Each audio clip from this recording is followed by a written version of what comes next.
Hello.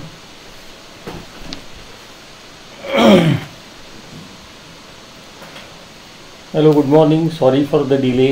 I think there was some technical hitch and we are trying it for the first time, perhaps this kind of presentation.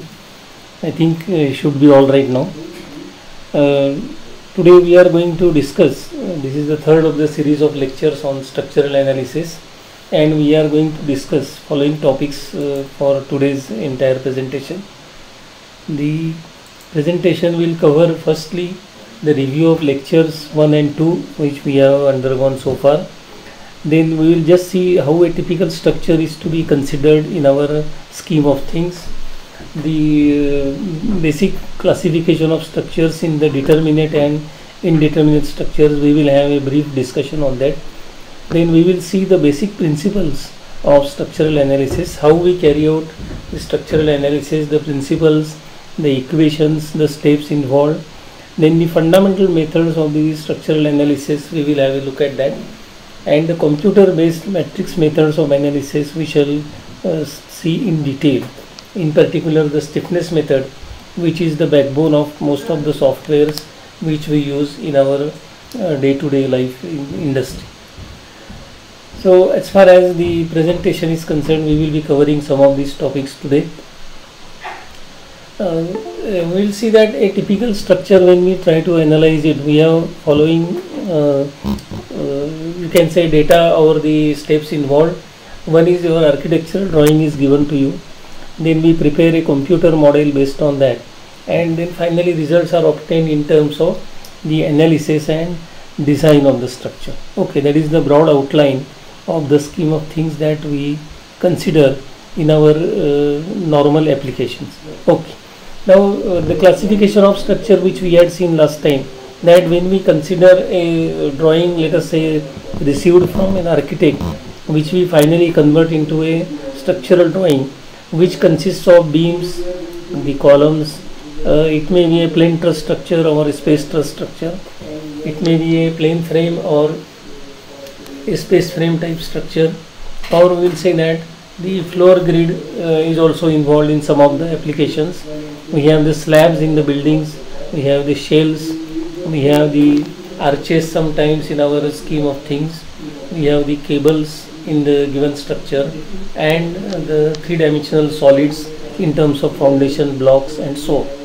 So all these structural elements are part of the drawing which is supplied to us, and in short therefore we say that we have got various types of basic structures, and those structures are made up of, as we have seen earlier, that there are basic building blocks of the structure consisting of truss elements, then we have the beam elements, we have the frame element which is either two-dimensional or three-dimensional, we have the slab element which is a two-dimensional bending element, sometimes we have the membrane element, then we have the shell element for curved surfaces, and solid element when we consider the machine type of foundation or huge foundation blocks and so on and so forth. Okay. Now when we say that we have a structure, then we classify the structures into two types, the determinate structure and the indeterminate structure. A very elementary classification which we have seen in your college days. A structure which we say is fully analyzed by equations of equilibrium alone is a determinate structure, and if it has got more number of unknowns than the equations of equilibrium, then we say that it is an indeterminate structure. It can be either a externally indeterminate structure or internally indeterminate structure. I think we will not go into the details of that. For us, most of the structures with which we have to deal with are the indeterminate structure, and we say that the number of unknowns involved in the structure basically determine the complexity of the structure, the numerical work involved, and so on and so forth. Okay. So we have the structure which is either externally indeterminate, where you have got more number of supports than that are required, or it might be internally indeterminate, where more number of members are provided than they are required.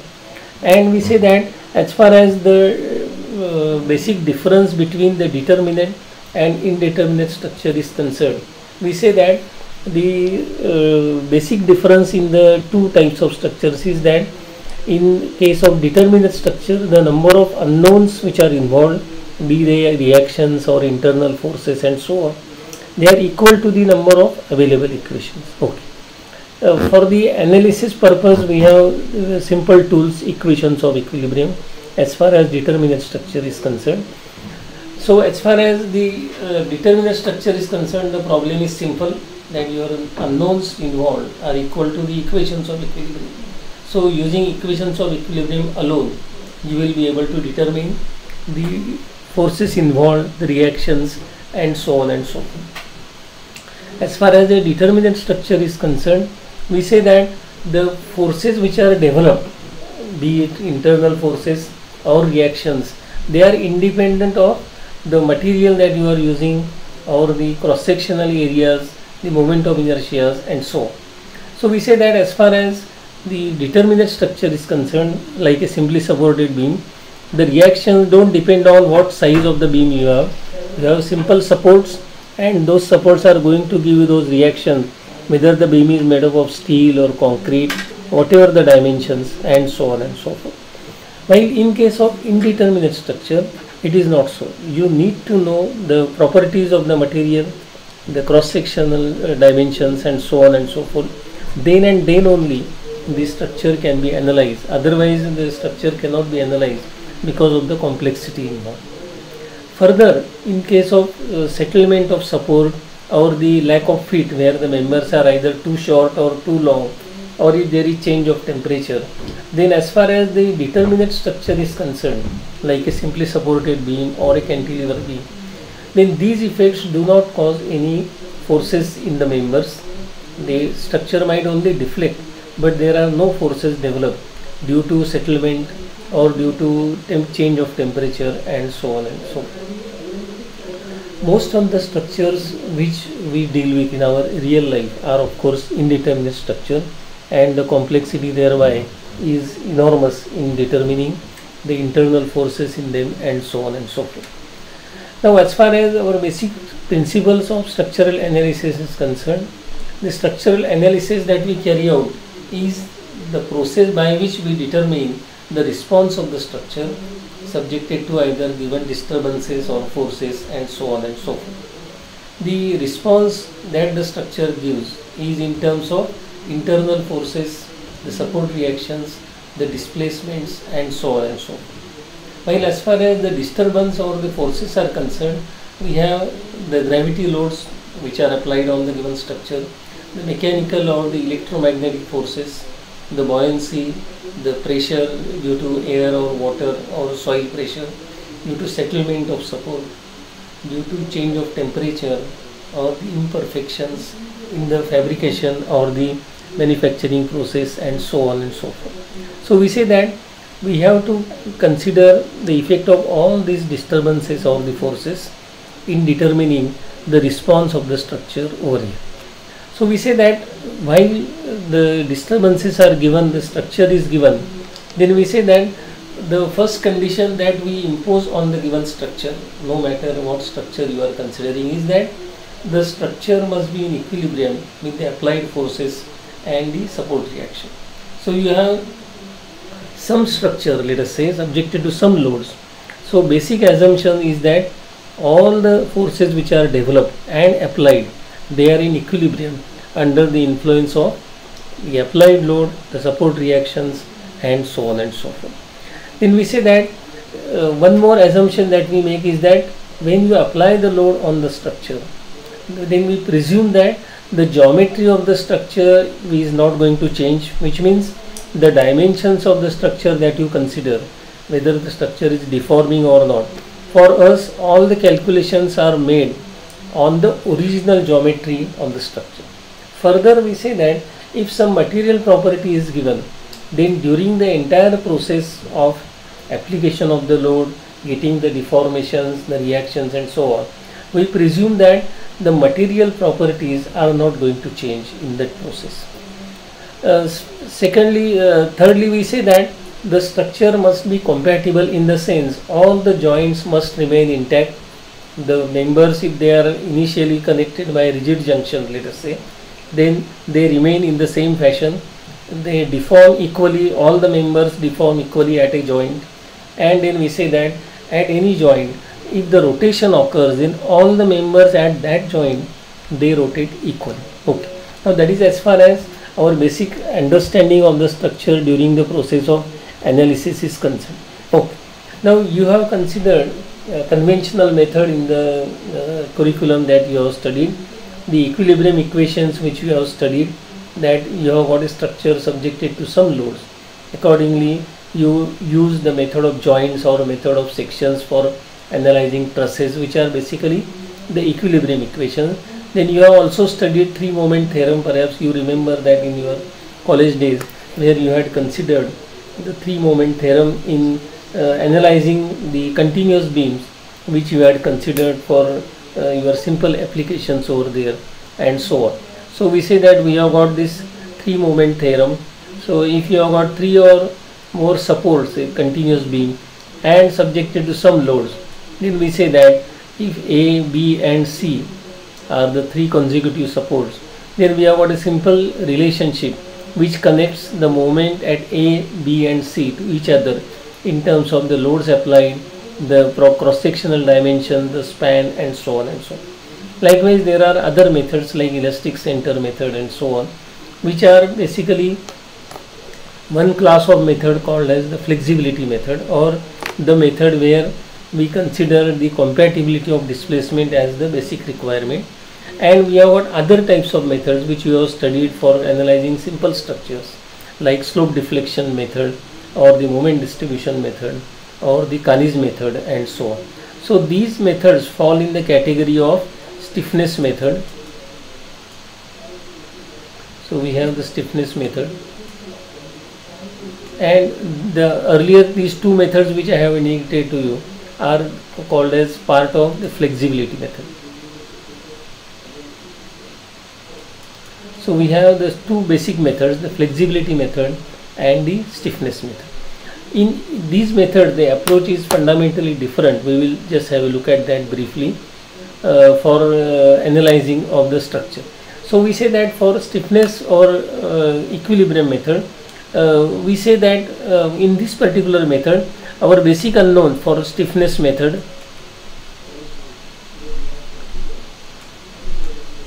are the basic unknowns are the displacements. While for flexibility method, we say that our basic unknowns are the redundants or the forces which are to be determined, redundants or the forces. So if there are more number of forces than the equations of equilibrium, those more number of forces are the redundants in the given structure, and they are the basic unknowns in flexibility method. So we have two basic methods, the stiffness method and the flexibility method, and these methods are used in normal hand computation techniques, where we try to solve small problems and try to understand the behavior of the structure as such. Okay, so we say that consider the first method which we shall be seeing, and that is the stiffness method. For example, if we take a very simple problem like let us say a structure like this. So if I take a structure like this, which is a multi-story frame subjected to some loads, then we expect that under the influence of loads which you are applying, the structure is going to get deformed, and thereby every member will undergo some deformation. That beam might also undergo some deformations, and so on and so forth. So likewise, we expect that the structure is going to deform under the influence of some lateral load that you are applying. In this case also, we expect that the structure will deform in some way, and so on and so forth. So for every member which initially in the undeformed state it was a straight member, now we see that it is deforming and some kind of deformed shape is generated in the process, where the joints undergo, we say that joints undergo some rotational deformations and some linear deformations over here, and so on and so forth. So we say that for any structure, once you apply some load, some disturbance, then the structure is going to deform, and in that process it develops some internal forces over here. Likewise, any structure that you take, maybe a truss or a plane frame or any kind of building frame that we consider, where we say that under the influence of applied load the given structure is going to deform. If you take a slab for that matter subjected to some lateral load, under the influence of those loads the slab is also going to deform.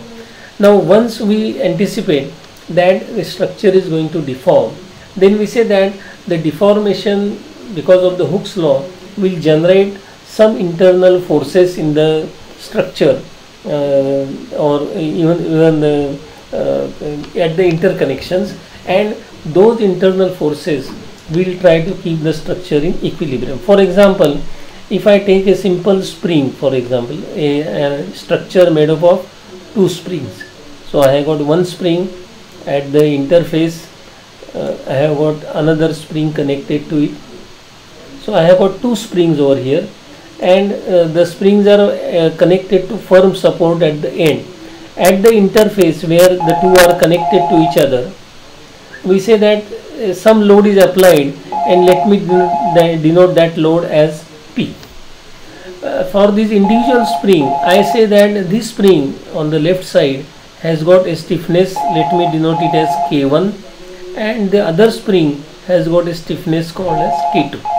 The stiffness K1 or K2 that we consider for the spring are in fact defined as the force to cause unit displacement, force per unit displacement.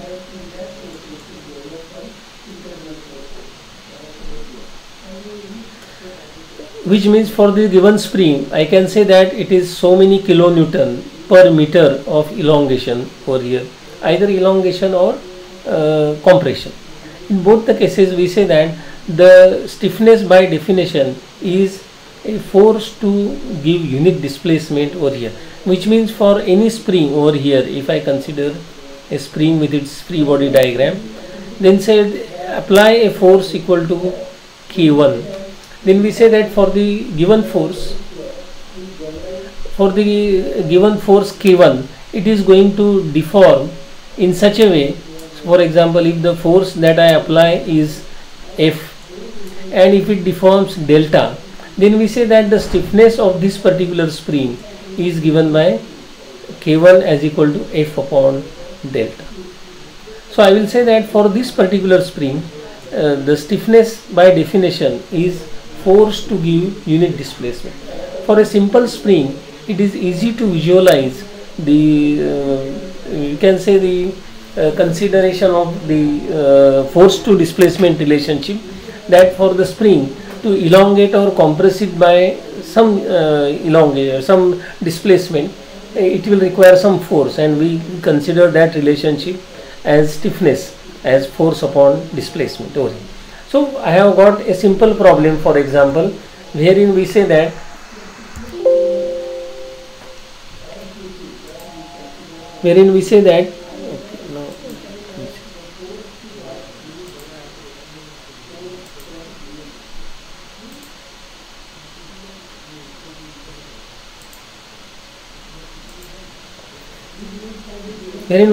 for the given spring, an assembly of two springs which we have seen.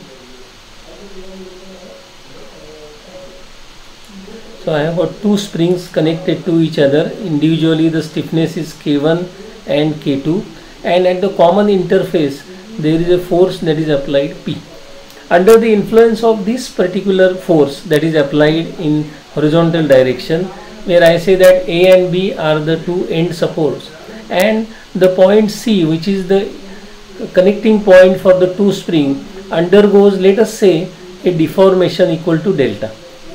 If it goes from original position to the new position, then we say that the spring AC gets extended by a displacement delta, that is its extension,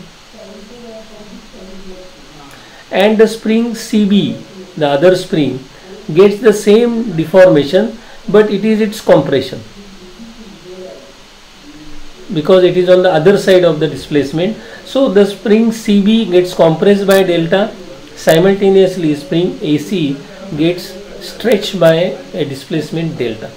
If that happens, then I will say that the stiffness being given K1 for one spring and K2 for the next spring, then we say that if the spring AC, for example, if I show its free body diagram, then we will say that at this point it has undergone a deformation delta and its stiffness being K1. I will say that the spring, because of the definition of the stiffness, will develop an internal force equal to K1 multiplied by delta, because it requires K1 force to cause unit deflection or unit elongation. The actual elongation being delta. If it were 1 unit, it would have been K1. If it is delta for linear elasticity, we will say that the tensile force in this particular spring is going to be K1 into delta, because it has its length increased by delta. If I consider the other spring which has got its stiffness K2, it is getting compressed by delta. So I will say that this particular spring which has got a stiffness K2 is compressed by delta. So it has got a compressive force equal to K2 multiplied by delta. As simple as that. So we say that for one spring there is a tensile force. So I will show the tensile force away from the joint. It is resisting that action. It is in this direction. For the other spring it is getting compressed. So there it is resisting it. So we say that the sign of the force is towards the joint. Okay. If that is the way the forces are developed, then I will show over here. So I have got the two springs over here. They are subjected to simultaneous action of a single force P.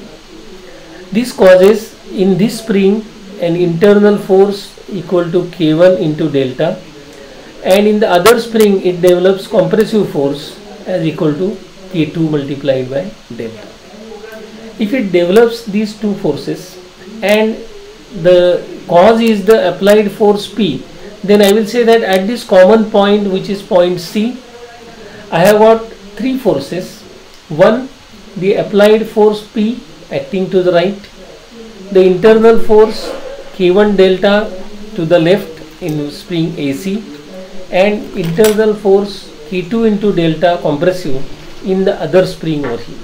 At point C, I will say that equilibrium must exist under the influence of these three forces, that is P external force, K1 delta compressive tensile force in spring AC, and K2 delta as a compressive force in the spring CB. Okay. If that is the way the forces are developed, then I will say that my equilibrium equation is very simple, and that is I have got positive force P, there is negative force K1 into delta, a force applied to the left, there is another force K2 into delta applied on the other side, that is other spring over here. So I will say that that is equal to 0. My equilibrium equation is externally applied P minus K1 delta minus K2 delta equal to 0. If I take terms on one side, then I will say that I will be getting equilibrium equation as K1 plus K2 multiplied by delta as equal to P. I am taking terms on one side, and then say that I am getting the equilibrium equation as K1 plus K2 into delta given by this. The result of that is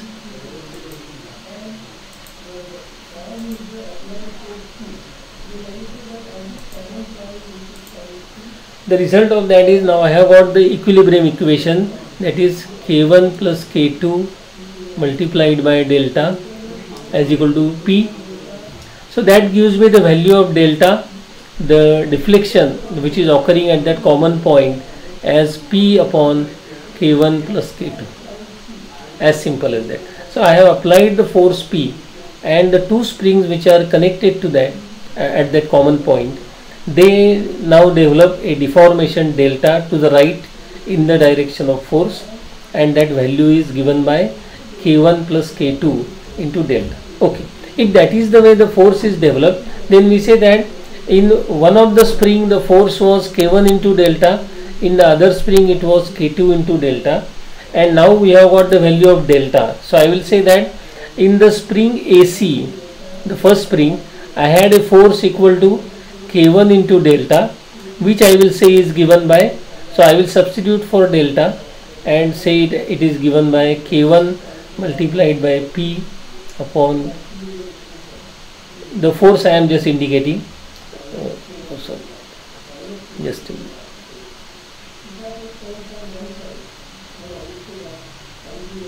As K1, and for delta I am making a substitution as P upon K1 plus K2. So I will say that the force in the spring AC, first spring, is given by K1 upon K1 plus K2 multiplied by P. So I have got this force carried by one of the spring and force in the other spring CB is equal to K2 into delta. So that is equal to K2 multiplied by P upon K1 plus K2. So that is equal to K2 upon K1 plus K2 multiplied by P. So we say that we have got these two forces developed in the spring, and in the process now we say that our problem is completely solved. We had these two springs connected to each other. Okay, we had these two springs, one with stiffness K1, other with stiffness K2. So this is point A, this is common point C, and the other support is B. The force applied was a force P, which was known, externally applied force, but I was not sure. I mean, I want to determine how much is the force taken by one spring and the force taken by the other spring, because the stiffnesses are different. Accordingly, we now say that if this problem is posed to me, then what I have done was I have considered my basic unknown as displacement. So I have considered, as you see in the previous slide, that we have considered the basic unknown in this particular approach as the displacement delta. We didn't know what is the displacement through which point C is moving, so I am just denoting it as some unknown delta. Okay, once I denote the force, the displacement as delta, then in terms of displacement delta I can determine the force in each of the spring, because I have the stiffness of the spring with me. That is how much force would be generated if a unit deflection is given. Actual displacement I have denoted as delta. The result of that is, now I am considering that if delta is my displacement, then in one spring the force will be K1 delta tensile, in other spring it will be K2 into delta, which means both the forces are expressed in terms of displacement. So I have expressed the forces in terms of displacement, and in the end I am writing down the equation of equilibrium. So we say that the equation of equilibrium is now written down over here. That is, we sum up the forces in one spring, that is AC at point C, another spring CB at point C, and the applied load at that point P. So all the three forces must be in equilibrium. Then we say that if that is the case, then I am getting a simple equilibrium equation, that is P minus K1 plus K2 into delta equal to 0, or delta now we are able to consider as P upon K1 plus K2. So we say that our concept was that if there are some displacements occurring in the given structure, okay, delta, then we say that okay, if delta is some displacement which is not known to me, so I will just express the displacement as delta, and in terms of displacement delta I am now able to determine the internal forces in the members meeting at that joint, because the stiffnesses of the members are known to me. Stiffness by definition we say is the force to cause unit displacement. So if I denote the displacement as delta, then in terms of delta and using the stiffnesses I can determine the internal forces in the member. The result of that is, now we say that for this simple problem of these two springs connected to each other at a common point C, then we say that considering displacement as unknown, we can express forces in terms of displacements and then determine the unknowns in terms of the displacements by using the equations of equilibrium. So our procedure for considering the solution of the problem is very simple. That is, the structure is deforming in some way, for example, which we have seen over here, that we have got a structure subjected to some loads. Okay, if some load is applied on the given structure, under the influence of these loads applied on the given structure, the structure is going to deform. Now, which deformations would occur? That will depend upon the type of structure you have got. If it is a plane frame, then some linear displacement might occur, some rotational displacement might occur. If it is a plane truss, then maybe only linear displacement might occur. At each joint we expect some horizontal displacement, some vertical displacement, and so on. That is all as the characteristics of the structure. So we say that for any structure, what kind of displacements are going to occur is a known fact. That is the characteristics of the structure. So for any structure that you are coming across, at any joint of this space frame, we expect that at any joint some horizontal displacement might occur, some vertical displacement in y direction might occur, or displacement in z direction might occur. Some rotation might occur about x axis, some rotation might occur about y axis, or some rotation for the column might occur about z axis, and so on and so forth. So we expect for this space frame type structure that there may be delta x, there may be delta y, there may be delta z, all the three displacement, and there is rotation about x axis, rotation about y axis, and rotation about z axis. So we say that we have got these 3 plus 3 rotation displacements for a space frame type structure, and so on. So under the influence of most general loads, we expect that the structure will undergo some deformation. Likewise for the slab also, we will say that for the slab there will be some rotation in this direction. The individual slab strip might bend like this, it might also bend like this. So we expect that some rotation might occur either about x axis or about y axis, and some out of plane displacement might occur over here. So if I visualize that the slab is in x and y plane, for example, if I take it as xy plane, and z is my direction over here, say downward direction considering right hand thumb rule. So I have got this z direction. Then for the slab, I expect that there will be displacement in z direction, linear displacement. There will be rotation about x axis and rotation about y axis. So we say that depending upon the structure that we are considering, there are going to be some displacements which are occurring in the given structure. Once I say that some displacement is occurring, then we say that knowing that the material of the structure is elastic, further we know for the given structure that we are considering, the cross-sectional dimensions of the individual members, or we can say the length of the individual members, and so on and so forth. So if I consider a general member, then we say that for a general member in a given structure over here, so if I consider the general member in a given structure, for example, if I consider it in this fashion, then I will say that for any member which is part of a given structure, I will say that initially it was a straight member A to B.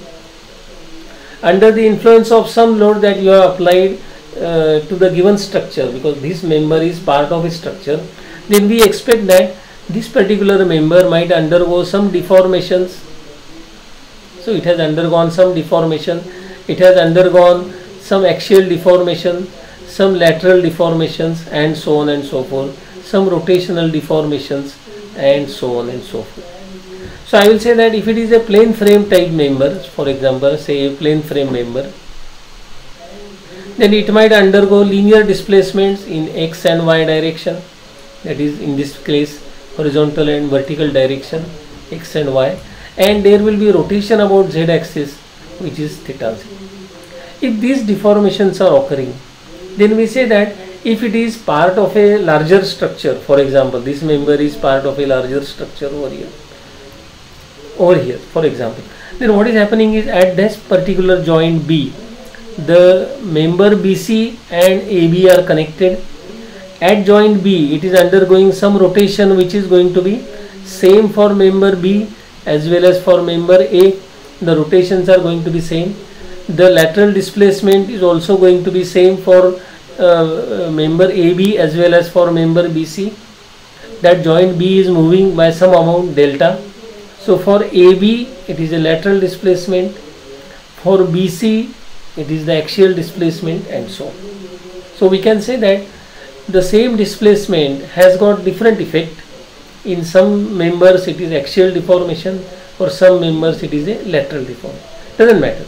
No matter what kind of deformations are there, they are going to generate some internal forces in the member. For example, if I take this member BC, then I will say that for member BC and for member AB, these three displacements, that is the horizontal, the vertical and the rotation, these three displacements are going to generate axial force in this member, which is going to be horizontal, a shear force in this member, which is going to be vertical, and a rotational force, which is the moment in this member, that is equal to bending or moment. In general it is a moment. So for the member for the member BC, now I expect that at joint B there may be some axial force, there may be some shear force, and there may be some bending moment, and so on. Similarly, for the member AB, we expect at B that under the influence of such kind of deformations which are occurring, there may be some axial force in the member, which may be tensile or compressive, some shear force in the member, whatever the direction it has got, and some bending moment at that point M. So we say that there is a shear force, there is axial force, and so on. If these are the types of forces developed, then we say that at joint B I must have equilibrium. At every joint I must have equilibrium. So I will say that at this joint B, the horizontal forces must add to 0, the vertical forces must add to 0, and the moments also must add to 0 for equilibrium. So at any joint we expect that the equilibrium must exist. Secondly, we say that if the deformations are occurring over here, which I will say there may be a horizontal displacement delta H, there may be a vertical displacement delta V, and there will be a rotational displacement theta at point B. Okay, it is delta HB, delta VB, and theta B. Okay, these three displacements are occurring. If these three displacements are occurring, then we say that these displacements are going to generate in the member AB some forces, which may be either shear force or axial force or bending moment. Now, if a force is to be calculated in a member due to the influence of some displacement, then we say that, like the spring problem, we must have the stiffness of the given spring like this. So I must know that what is the relationship between the displacement occurring at this joint and the forces developed in the given member. For spring problem, it was a very simple problem, because our idea was to only get axial force in relation to the axial deformation which is occurring. The plane frame member which we have seen over here, this plane frame member undergoes three displacements: delta x as axial, delta y as lateral, and theta z as rotation. If these three displacements are occurring, then I must be able to relate the moment developed in the member. Can some moment be developed by delta y, or can some moment be developed by delta z? No difficulty at all. We can easily work out what is the relationship between, for a given member, the lateral displacement which is occurring and the moment which is developed. You must have seen in your simple fixed beam problem that if for a fixed beam problem there is settlement of support by some delta, let us say, the deformed shape will be like this, and some moments are developed at these points. And if you remember the expression that you have derived in your college days, this displacement, if it is delta, and if the flexural rigidity of the member is EI, that is E the material property Young's modulus, and I the moment of inertia. And if the length of the member is L, then you have seen that by simple moment area theorem you can easily work out what is this moment developed, which in the present case is 6EI delta by L square. If the lateral displacement is delta, it is going to develop a anticlockwise moment, whatever the sign that you are considering. The anticlockwise moments will be developed at both ends as 6EI into delta by L square. And there will be, in addition to these forces, there will be some reactions developed, some equal and opposite reactions will be developed, by which equilibrium will be established. And if you remember again the expression for that, that is 12 EI by L cube. It is 12 EI by L cube. And multiplied by actual displacement is delta. So 12 EI by L cube into delta. So if a displacement delta occurs, then we can easily work out the forces developed in terms of shear force, in terms of bending moment and so on. If that displacement were 1 unit, then you don't have to write every time the value of delta, but then we say that okay, if the displacement is 1 unit, then the beam will develop a bending moment equal to 6 EI by L square. Okay, so if there is 1 unit of lateral deflection, 1 unit, then I will say that the member will develop this moment. Okay, so I will say that for the member, the rotational stiffness, which is nothing but by definition, it is the moment to cause unit rotation. So if I consider this member to undergo rotation at one point, for example, in this particular case, I will now say that for the given member, if only one displacement is occurring, for example the lateral displacement is occurring, and then say that, then I will say that the lateral displacement is going to generate some lateral force over here, and it will generate some bending moments also. Okay, so I will now say that the given displacement can generate not only one force, but it can generate 2 forces, or it can generate 3 forces, and so on, due to the elasticity of the given material. So we will say that for the given material, given member, if some displacement is occurring at any joint, then that is going to generate the bending moment, the shear force, and so on and so forth, which is proportional to the displacement. So if I am getting a displacement 1 unit, then I will say that I can work out by a simple method the forces developed and then call them as the stiffnesses over here. So I will say that if the stiffnesses are known once for all, then I will say that I can easily determine the internal forces in the member of an actual structure where the actual displacements are unknown, delta 1, delta 2, delta 3, various displacements are possible. So with those displacements, now we say that the internal forces are determined.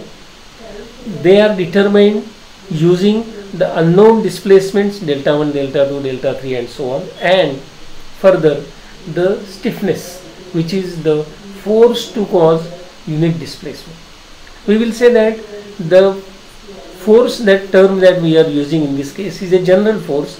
It can be a linear force, which may be axial or shear, or it can be a rotational force, which can be a bending moment or a torsional moment, and so on and so forth. No matter what force you are considering, there is a force and there is a displacement, and there is a relationship between the two, which we call as the stiffness of the member. Now we say that as far as our displacements are concerned, for any structure that we consider over here, for example the different types of structure that we have considered the displacements as delta x, delta y, delta z and so on. So various displacements are there, delta x, delta y, delta z, theta x, theta y, theta z. Okay, fine. Now these displacements are occurring at various joints. Okay, so if I have got various number of joints, various designations given to those, then I will have to say that I have got 3 linear displacements at joint number 15 and 3 rotational displacement at this joint, and so on and so on.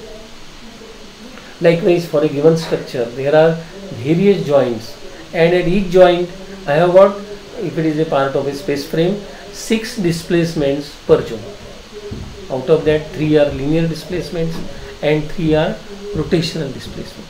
So I will say that I have got a huge, you can say, a system by which I must define what are the displacements occurring at various joints and what are the forces developed in various members and so on and so forth. So we say that to organize this entire operation, where I have got hundreds of joints like a multi-story building and so on, building frame, where hundreds of joints are there, and at each joint I have got 6 displacements. So there will be thousands of displacements which I have to handle. So I will use an organized system for handling those displacements, the internal forces developed and so on and so forth. So we say that we have got an organized way of handling these different numbers, where we say that we have got the displacements occurring and the forces developed. So I will now say that in order to streamline my work, I will try to relate the displacement to the forces in an organized way by considering these stiffness coefficients over here. For example, if I consider a member of a truss, you consider a member of a truss. For a truss, we say that there may be axial displacement or displacement in x direction, there may be displacement in y direction. Similarly, there may be displacement in x direction at the other end and displacement in y direction at the other end. So I will say that for a simple member of a truss AB, I have got the displacement in x direction at 2 joints A and B, and the displacement in x direction at joint B, other joint. Okay. So each time I will have to describe that it is x displacement at joint A, it is y displacement at joint B, and so on and so on. Instead of that, I will use a very organized system by which I will say that the displacement in x direction at joint A I will call as displacement in direction 1, and the displacement in y direction at A I will designate it as displacement in direction 2. So I will say that I have got 2 directions, direction 1 and 2, but I will define them once for all, that 1 refers to x direction displacement at joint A, 2 refers to y direction displacement at joint A. While here I will say that it is the displacement in x direction at joint B which I will designate as displacement in direction 3, and displacement in y direction at B I will denote as displacement in direction 4. So I will now consider a numbering system which will organize my entire understanding. So as soon as I say that there is a displacement in direction 3, it immediately means that it is the displacement in x direction at joint B for the member A. So I will say that I have got an organized way of firstly defining the displacement. Now if the displacement occurs in direction x at point A, for example, if this displacement is occurring and if that displacement is 1 unit, then I will say that for this particular member AB, if I take its axial properties and the material property E as the Young's modulus, A the cross sectional area, and L the length of the member. So if I take L as the length of the member and so on, then for the member AB, if it is a prismatic member, which means area is same throughout, E also is same throughout, and so on, then I will say that the axial stiffness of this member, by using Hooke's law you can easily derive that if this point undergoes a unit movement in this direction when the other end is fixed. So I will say that the displacement is occurring in direction x 1 unit.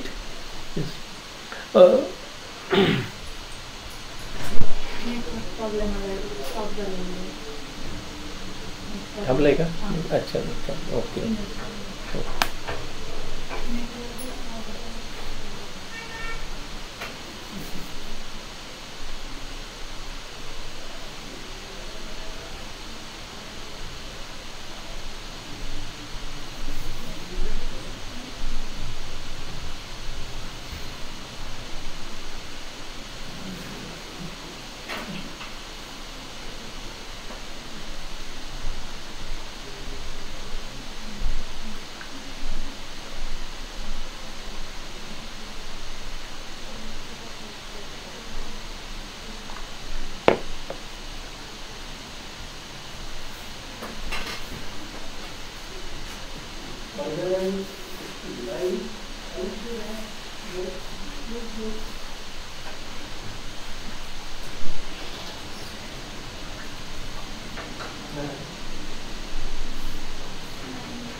Sorry. So if the displacement is occurring in this direction, then we say that for the member which is undergoing this deformation, if the displacement occurs in direction 1 of 1 unit, then we say that by using Hooke's law, the force to cause that unit displacement is going to be EA by L. Here E is the Young's modulus, material property, A the cross-sectional area, and L is the length. So I will say that it is the force at this particular point A. This force will be developed at point A when the displacement is given at this point O.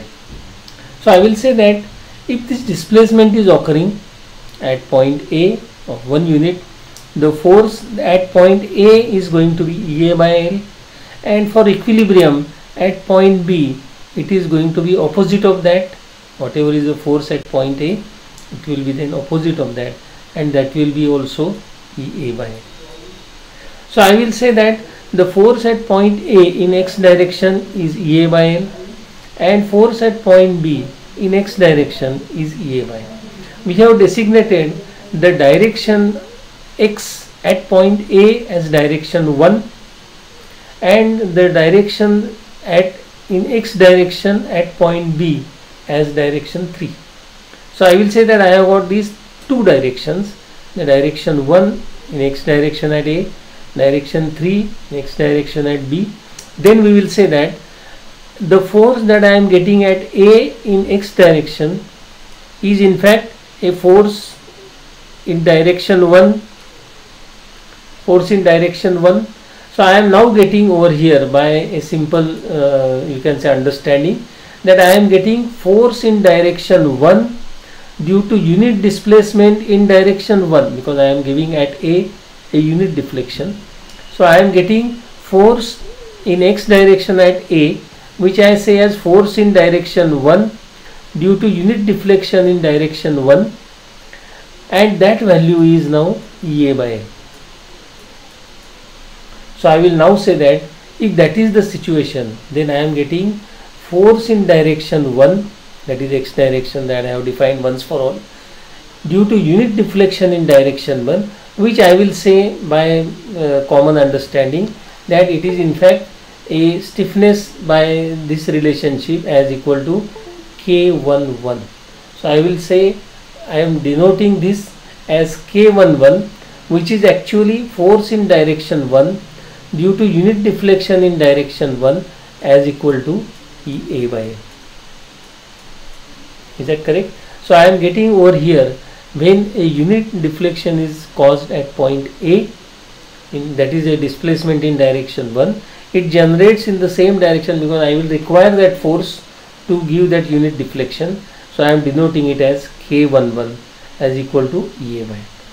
And at the same time I am getting a force in direction x at point B, which is in fact force in direction 3, and that displacement, that direction I have denoted as 3. So I am getting thereby a force in direction 3 due to unit deflection in direction 1. So I am getting this K31, which is force in direction 3 due to unit deflection in direction 1, which in the present case is EA by L with a minus sign, because I am considering positive direction to the right, while the force that I am getting is minus in the opposite direction. So I will say that I have got in all two coefficients like this, K11 and K31. So I will say that if these forces are to be written down, which are developed due to displacement in direction 1, am I getting any force in direction Y? No, at this point, because the displacement is axial.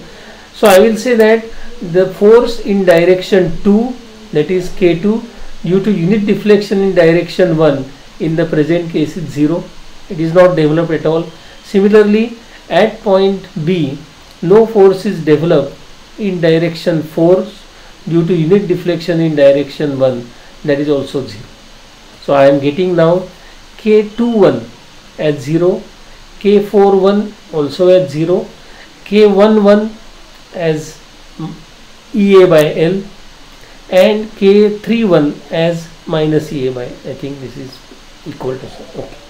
So I am getting K11, which is force at point A in X direction, as force in direction 1 due to unit deflection in direction 1, which is EA by L, and force in direction 3 due to unit deflection in direction 1, which is in fact force in direction X at point B, is now minus EA by. So if I get these four coefficients, that is K11, K31, K21 and K41, I can easily write down these coefficients in a matrix. So I will say that I have got this simple matrix 4 by 4, where this coefficient that I am writing down is in fact K11. I am getting K21, that is second row and first column. Now this is my K21, which in the present case is 0. Now this is my K31, which is force in direction 3 due to unit deflection in direction 1, and lastly I am getting this K41 also at 0. Okay. So this way I am getting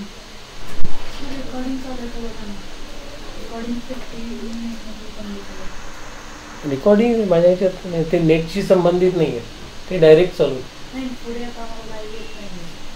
ह्याच्यात recording चालू आहे. माझ्याकडे ते mini camps म्हणून app आहे, तर त्या mini कॅम्पमध्ये ते रेकॉर्ड होतच आहे, ते माझ्या ह्याच्यात स्टोअर होईल, ते नंतर मला यूट्यूबवर अपलोड करायला. तो माझ्याकडे पूर्ण रेकॉर्डिंग आहे, तर मी काय करीन ते नंतर यूट्यूबमध्ये अपलोड करीन, ते तुम्हाला नंतर बघता येईल. मी आता फक्त रेकॉर्डिंग पूर्ण करतो आणि मग ते अपलोड करतो. So we are able to get these four stiffness coefficients K11, K21, K31 and K41, where we say that for all these coefficients in one row, one column of this matrix, there are two suffixes. The first suffix represent as a matrix the row number, and the second suffix represents the column number as far as the matrix notation is concerned. For engineering understanding, we will say that the first suffix refers to, as we see over here, that when we have indicated that it is a coefficient K11, this coefficient K11 is actually a force in direction 1 due to unit deflection in direction 1. So for me, K11, though it is a element in the matrix, first row, first column, for me K11 is in fact the force in direction 1 due to unit deflection in direction 1. K21 is actually a force in direction 2 due to unit deflection in direction 1, and so on and so forth. So we say that all these coefficients that we are getting have got a definite meaning as far as the notations are concerned. So a coefficient, like for example, if I denote a general coefficient as Kij, here I represent the row number in the matrix and J represents the column number in the matrix, then we say that Kij will thereby represent force in direction I due to unit deflection in direction J. So this way I will be able to organize the forces developed in each member when the displacements are occurring in some way. So I will consider displacement at A in X direction, similarly in Y direction. Similarly for B, I will consider displacement in X direction and Y direction, and see that due to these displacements what forces are developed over them. So I have got a complete picture ready for me, that for a member of a truss where only linear displacements are occurring in X and Y direction at each joint, I can easily calculate for individual members what is the axial force developed and in which direction it is developed, at which joint it is developed, and so on and so on. So we can say that for a member of a truss, I can easily work out the axial force developed in each member due to the displacements which are occurring at different joints over there. So we say that likewise, as we have seen for a member of a truss, we can consider for a beam, that for a beam, when we consider that the displacements which are occurring for the beam, So for the beam I will now say that I have got a lateral displacement for the beam and rotational displacement, that is rotation of joint. Similarly here the lateral displacement and the rotation. So we say that for a beam there are 4 displacements possible, 2 at each joint, because we are considering beam made up of 2 joints at left and right. And for these directions I will again say that I have got the direction designated in number form. So the rotation at left end, which is A for example, I will say that the rotation is direction 1 and the lateral displacement is in direction 2. Here also the rotation at point B is direction 3 and lateral displacement over here is 4. So I have got 4 displacements which are occurring there, and for the relationship between the force and the displacement I have got simple moment area theorem and various simple direct stiffness coefficients are available, that for the beam when the rotation is occurring at A of 1 unit, for example I will show the deformed shape like this. So no displacement is occurring at this point. At point A some rotation is occurring and the deformed shape is like this. So if this rotation that we get is 1 unit, theta equal to 1, then the moment to cause unit rotation, that is the rotational force, which in the present case is force in direction 1 for unit displacement in direction 1, is now 4 EI by. Now that is what is shown over here as K11. So I am getting the moment to cause unit rotation, which is moment to cause unit rotation is K11, that is force in direction 1, which is rotational force due to unit deflection in direction 1, and that is given in this case only. So K11 is like this. Likewise we can give displacement in direction 2 and make all other deflection 0 and get the coefficients. Similarly give rotation at other end and so on and so forth. Likewise for every member when all displacements are occurring, we use the principle of superposition. We say that all displacements are not occurring simultaneously. Firstly one displacement will occur, okay, then I will lock it, allow other displacement to occur and lock that, and so on and so forth. So likewise all displacements will be considered one by one, and then we say that using the principle of superposition, that if all displacements are occurring, for example we have seen that for a general structure like this all displacements are occurring, doesn't matter. What I will say that even if there are, let us say 100 displacements, okay, and I want to determine forces in all members due to these 100 displacements, doesn't matter. What I will do is I will consider one of the displacements, say delta 1 as equal to 1. Due to that displacement and all other displacements made 0, I will try to work out what are the forces in direction 1, 2, 3, and many of the forces will be 0, but whichever are the non-zero terms I will consider them, and then likewise I will go from displacement delta 1 equal to 1 to delta 2 equal to 1, delta 3 equal to 1, and so on and so forth, and determine all those coefficients, and then at each joint I will sum up the forces in different members and then write down my equilibrium equations for them. So we say that our first task is to identify the displacements, okay, so I am getting horizontal, vertical, and so on, rotational displacements and so on. So various displacements are designated. Due to each of the displacement determine forces in the member, but then that relationship is fixed. For example, for the member of a truss, once for all I say that if one displacement is of 1 unit in axial direction, the axial stiffness is EMI, so I can easily use that and then determine forces in all members of the truss one by one. Then I will write down the equilibrium equation in direction 1, equilibrium equation in direction 2, and so on and so on. When I write down the equilibrium equation, for example, in any structure for that matter, so I have got those various coefficients over there. So for various members I have got those displacements, various types of displacements and the relationship.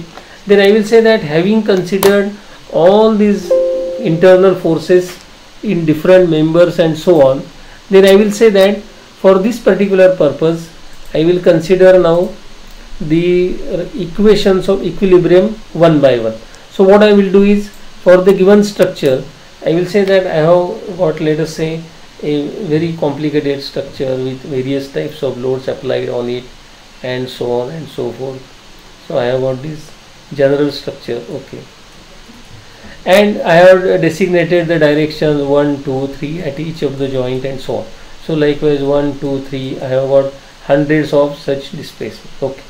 Now in each member I am determining forces due to unit deflection, and if actual displacement in direction 1 is delta 1, then I will say that if the coefficient for a given member K11 is given, and that is I have worked out, then actual force will be due to delta 1, actual displacement delta 1 as unknown will be K11 into delta 1. So I will be getting now the force in the member as K11 into delta 1, because K11 refers to force due to unit deflection. The actual deflection I have denoted as delta 1, which is unknown. So I will say that actual force in direction 1 due to delta 1 is given by this. So likewise for this member there may be force in direction 1, for this member there may be force in direction 1. So all those forces I will add at this joint and say that I am getting force in direction 1, for example force in direction 1 due to delta 1. I might also get force in direction 1 due to delta 2. So if there is another displacement occurring, and if there is a relationship between force in direction 1 due to unit deflection in direction 2, okay, I have got the coefficient K12, and the displacement being delta 2, I will be getting force in direction 1 due to delta 2 as K12 into delta. Likewise I will write down all those coefficients due to various displacements and so on and so forth, and then I will say that that should be equal to the externally applied force in direction 1. Likewise I will consider the equilibrium equation in direction 2. So I have got force in direction 2 due to unit deflection in direction 1 and actual deflection being delta 1. I am getting this actual force in direction 2 as K21 into delta 1. Similarly I will be getting K22 into delta 2, which is force in direction 2 due to unit deflection in direction 2, that is my stiffness coefficient, and actual deflection being delta 2. I am getting actual force in this way and so on. So likewise I will say all of that should be equal to P2 and so on. So likewise I have got all the number of equations written down in this fashion, wherein I will say that the stiffness coefficients K11, K12, K13 and so on, they are all known to me because they depend upon the material property, the cross-sectional dimensions, the length of the member and so on and so forth. If it is a simple structure like a truss or a plane frame or a space frame. If it is a slab, then we deal with finite elements. For example, if you consider a slab and there is one element of the slab which has got some dimension, so I will say that one of the length is, let us say, L, other is B, and if the rotations are occurring at this point, the deflections are occurring, and then we say that rotation about 2 axes are occurring in this case and lateral deflections are occurring. So at each joint we are getting 3 displacements, 2 rotations and 1 linear deflections and so on. So I will again organize in the same way and try to see what is the relationship between the displacement that is occurring in one particular direction and the forces which are developed at different joints and so on. So on the same lines I will be getting the relationship between the deflections which are occurring, which may be unknown, doesn't matter, but in terms of those unknown deflections delta 1, delta 2, delta 3, I will try to determine forces in different directions by using simple Hooke's law and of course the theories which are involved, either a Hooke's law or theory of bending if you are going to deal with the relationship between bending moment and rotation, or your theory of torsion where the torsional displacement is related to the torsional moment that you are applying. So we had seen earlier that you have got simple theory of bending, that is m upon I is equal to E upon R is equal to sigma upon y. That is our theory of bending, the relationship between moment and curvature. So all of that is going to give us the relationship between the rotation of the member or the displacement at a joint in the member and the internal force which are developed for them. So with all these relationships, we can say that we are able to determine the forces in different directions, and then at each joint in each direction, maybe x, y and so on, we will be organizing or summing up all the forces and then determine the total force at that point, which must satisfy equilibrium equation, that all the forces in the members and the externally applied load at that point is going to add to finally the equilibrium condition, that is all the forces must add to 0. So we say that we have got the equilibrium equations which are to be considered for each structure. So we say that for any structure that we have got, a general structure which we had seen as a simple sketch, that at each joint I have got over here, for example at this joint I have got in all 6 displacements. Those 6 displacements are part of all the displacements which are occurring in the given structure. So at this point I have got the 6 displacement which may actually have numbers, for example 41, 42, 43, whatever are the number, 44, say 45, 46 and so on. So these 6 displacement correspond to the displacement which are occurring at this joint. If that is what is happening, then I must get all the forces in 41, 42, 43, 44, 45, all these directions due to various displacements which are occurring by using this simple stiffness concept. So once I do that, then I will say that in direction 41, which is horizontal direction at this joint, I will write down one equilibrium equation. In direction 42, I will write down another equilibrium equation, and so on and so forth. So we say that we shall be thereby writing down equilibrium equations one by one over here, and then get all those equilibrium equations in the given structure. So we will be getting all those equilibrium equations which consist of the stiffness coefficients. The stiffness coefficient depend upon, as we see for this simple problem of a frame, that it depends upon the material property E, the cross-sectional dimensions which are used to calculate the moment of inertia, the area, and if it is a torsional problem then Z, the polar moment of inertia, and of course the length of the member and so on. So all these go into forming the stiffness coefficient K11 and so on and so on. So we say that once we give this material property, the cross-sectional dimensions, the length and so on, then the stiffness coefficients are ready for that member, for every member, and then our objective is to add all these forces in different directions. These forces come from different members at that joint, and they also come from the displacements which are occurring in the given structure. So for a given structure I have got various displacements occurring, they give rise to various internal forces. Once I know the relationship between the forces and the deflections which are occurring, then we say that the forces in each direction at each joint can be added, and then we write down such equilibrium equations over here, which is the stiffness method which we use in all computer applications, which we use in softwares like ETAMS or STAD and so on. Of course we are not doing all these calculations ourselves, we are taking the help of computer to calculate those coefficients, to add those coefficients, because it is a repetitive work. You might do it for 2 or 3 members, but if there are thousands of members, then it will be a big task to write down those equations, and solving those equations is bigger task.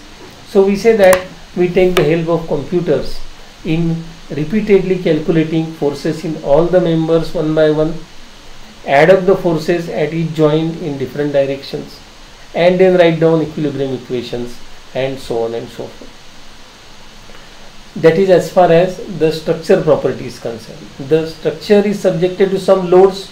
These loads are also applied in different directions, x, y, z and so on, at different joints. With all those forces considered, we say that we have got the information ready to get the equilibrium equations, and then we solve those equilibrium equations for the given structure, and then determine the unknown displacement, which I have indicated to you earlier, that when we had considered the spring problem, a very simple problem to start with, wherein we have only one unknown displacement. So we have written down one equilibrium equation over here, and that was this equilibrium equation, that in one of the spring the force was K1 delta, in other spring the force was K2 delta, and there was an external load P. So all these forces at that joint in direction 1 must add to 0, and we had got that one equilibrium equation. So the equilibrium equation was written down in terms of forces, but forces are expressed in terms of displacement. So we see that on solving these equations of equilibrium, we are able to determine deflections, and once we know the deflections, then we say that the internal forces again can be worked out due to various displacements in each member, and that is our solution to the problem, that we are having the entire structure with internal forces determined under the influence of the applied load, and then we say that under the influence of this applied load, once you determine the internal forces by using the displacements which are determined by using equilibrium equations, which are organized by using the stiffness coefficient. So we start with the stiffness coefficients which we require for writing down or getting the forces in the members, and which require the material property, the cross-sectional dimensions involving the breadth or depth of the section, or circular section diameter, or I section, whatever it is. I need its moment of inertia, the cross-sectional area, and the polar moment of inertia, and of course the length of the member over here. So once all this data is given, then computer is programmed to calculate stiffness coefficient for each member. It is programmed to add the forces in different joints in different directions. It is programmed to collect the forces in different directions, which is part of the data that you have given. And then we say that those equilibrium equations are written down, where we have got these various coefficients coming row by row. So my first equation is an equilibrium equation in direction 1, second in direction 2, and so on. So there are all those equations at each joint in each of the unknown displacement directions. We have got equilibrium equations. So for a plane frame, if you have got 100 joints, at each joint you have got 3 displacements. So there will be 300 unknown displacements to be determined. Some may be linear, some may be rotational, and so on. Then in those 300 directions, I will have to write down equilibrium equations. Those equilibrium equations are written down by using the stiffness coefficients. Stiffness coefficients require material property, the cross-sectional dimension, the length, which we give as part of the data. Then we say that we have got a program like ETABS or STAD, where the program is prepared by which this data of material, data of different members, geometry is all collected, stiffness coefficients are calculated, internal forces are worked out in each member, they are all added in different directions to get equilibrium equations in each of the directions. It is a repetitive procedure. In direction 1, take all forces, add it to externally applied load. Likewise, you consider the repetitive procedure and then determine or a set of equilibrium equations or get a set of equations which are to be solved. These are simultaneous equations, simple algebraic equations, and you can say very simple equations for the concept as such. Of course, to solve 2 equations is simple, you can do it yourself, but if you have got 2000 equations, then of course you will need a computer for solving those equations. But then when your problem is so large, you cannot write those equations yourself and ask the computer to solve it. What you will do is you will take the help of computer to write the equations and to solve. But to write the equation, it will need coefficients for which you are giving him the data, that is material property, cross-sectional dimension. You are also giving the geometry of the structure and the data of loads. Further, the supports which you are considering, that also is given, because for support you have zero deflection. So we say that at support there is no unknown involved. At other joints you have got the displacements to be determined, and then we say that we are thereby in a position to determine the unknown deflections which are used to determine the internal forces again in the given members and so on. So we say that our task thereby is very simple as far as the use of software is concerned. We need to give this information to the computer, because though it is a stiffness method computer is going to use, there are so many arithmetical operations involved, and for that you will definitely require a software for writing the equations, for solving it, and then further processing like getting the internal forces in the members and so on and so forth. I think with this we come to the conclusion of today's presentation. Today what we saw was only the basic concept of the stiffness method, as to how the equilibrium concept is used to get the unknowns involved in the given structure. So we treat displacement as unknown, use the displacement force relationship as stiffness coefficients to get forces in terms of deflections, and then using the equilibrium equations we determine unknown deflections, which are then used to determine internal forces in the members and so on and so forth. With this we come to the conclusion and indicate that we will then see how simple problems are organized in software like ETABS and so on, and how it is able to determine the internal deflections which are occurring, and then use it for determining internal forces and so on and so forth. Okay, thank you.